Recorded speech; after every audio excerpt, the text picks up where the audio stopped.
fame, fortune, clout, power, an unlimited sea of RGB. These are all things that you think about when you imagine what it might be like to become a streamer. But the reality of streaming is that for like 90+% of people who ever engage with streaming or content creation, it looks something more like this.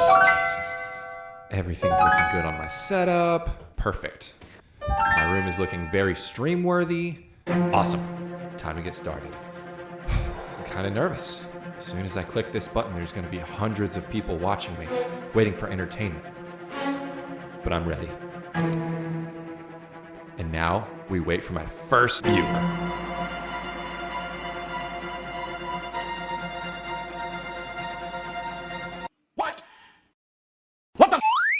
Now, I made a video on my other channel talking about finding the right reasons why you should stream or make content. And if I had to summarize it in one sentence or so, it would be something to the effect of be doing interesting, valuable, entertaining, fun things first, and then share it with people, rather than doing it in the opposite direction of thinking, I need to create content for creating content's sake. The perfect example of that concept is creators like MrBeast and others who started out small and then started doing insane things and sharing that with the world. When they were focusing on creating content just for content's sake, they didn't get any traction until they started doing things that were fun to do already, interesting, intense, large, and then they gained tons of traction and got to where they are today. The point is, everyone wins when the creator is creating because what they're doing is worth sharing. I've been using YouTube as my primary source of income ever since the earliest days. And that process, that exchange could be done for free.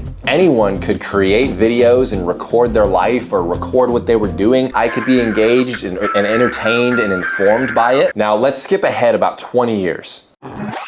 Last year, I was feeling super aimless, super lost, super depressed, honestly. I didn't know what my next move was, and I actually more so thought I didn't have any more moves to make. It sounds dramatic, I know, but honestly, last summer was kind of the lowest point mentally and emotionally I've experienced. There was a lot of just going through the motions and experiencing day after day of doing the same thing, accomplishing work tasks, household tasks, but not really feeling like I was building anything for myself or others. So I got to a point where it was like before those hyper negative thoughts got any further, I had to kind of take a step back and say to my poopy face self, yo poopy face, before we resign to feeling sad and useless for the rest of our lives, let's finally and actually give content creation and streaming a shot. Okay, let's go through the checklist of all the bad things I was doing for myself at that time. I was drinking more than I ever had before. I wasn't training regularly or honestly at all for a while there. I had no plans for self-improvement or improvement of our situation or building anything that was worth anything. So then if we're talking about doing something of value or worthwhile first and then sharing that, what was a guy like me to do in terms of content creation or streaming that fit into that category? Well, I don't know if you can tell, but you know, I'm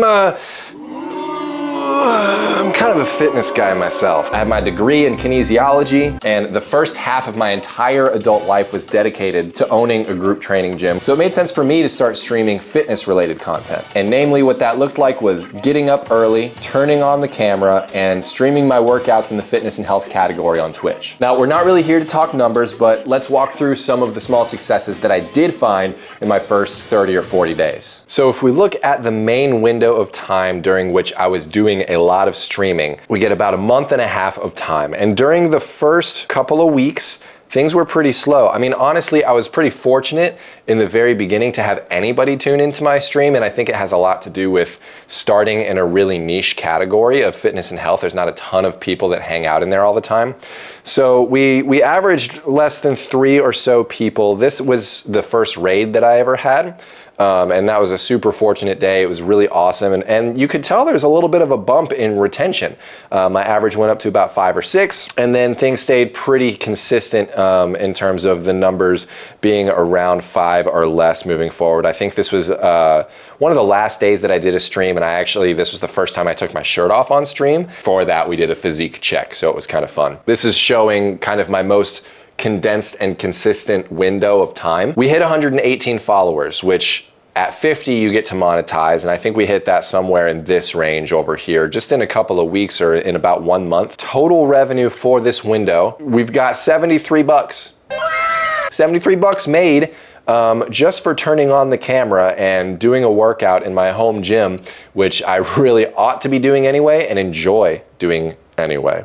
And this was all over the course of a total of 73, we'll call it 74-ish hours of streaming. But anyway, we're not here to talk about analytics. Let's get back to the task at hand. So the growth was pretty fast considering the average rate of the growth of a Twitch streamer. But what was more important to me was finding something that got me excited to get out of bed in the morning. The prospect of meeting new people on Twitch each day.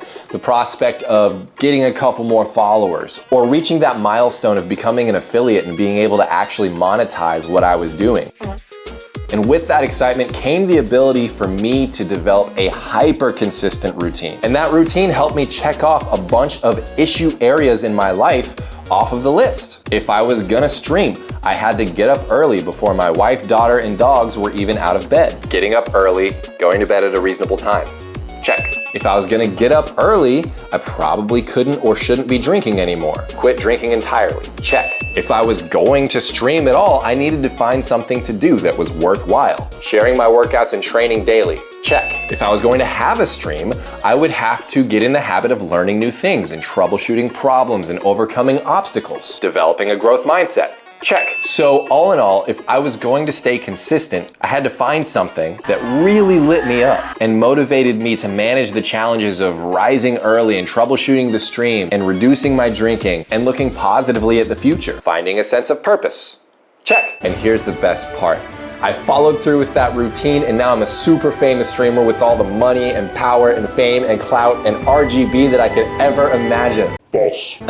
No, just kidding. I mean, at least I still have a super consistent streaming routine and the stream is still growing consistently. False. Okay, so I actually fell off after those 40 days or so with some inconsistent streams at night with gaming and doing training streams from time to time. But it still does feel like a door is open that was not before, and possibilities for things that mean a lot to me exist, where before that initial 2-ish months of work on the stream, it didn't feel that way. Plug time! So if you happen to use Twitch and you want to hang out or check out what I'm doing over there, check out the link below and throw a follow over there, and hopefully we can engage and interact. So there's lots of reasons why using video or streaming or any other artistic capacity to share the things that you're doing with others is super valuable, even if it's just used as a self-accountability or journaling system. So I'm gonna keep working to improve my system and my process and my routine, and I would encourage you to go try something new, record yourself doing or talking about it, and post it or go live.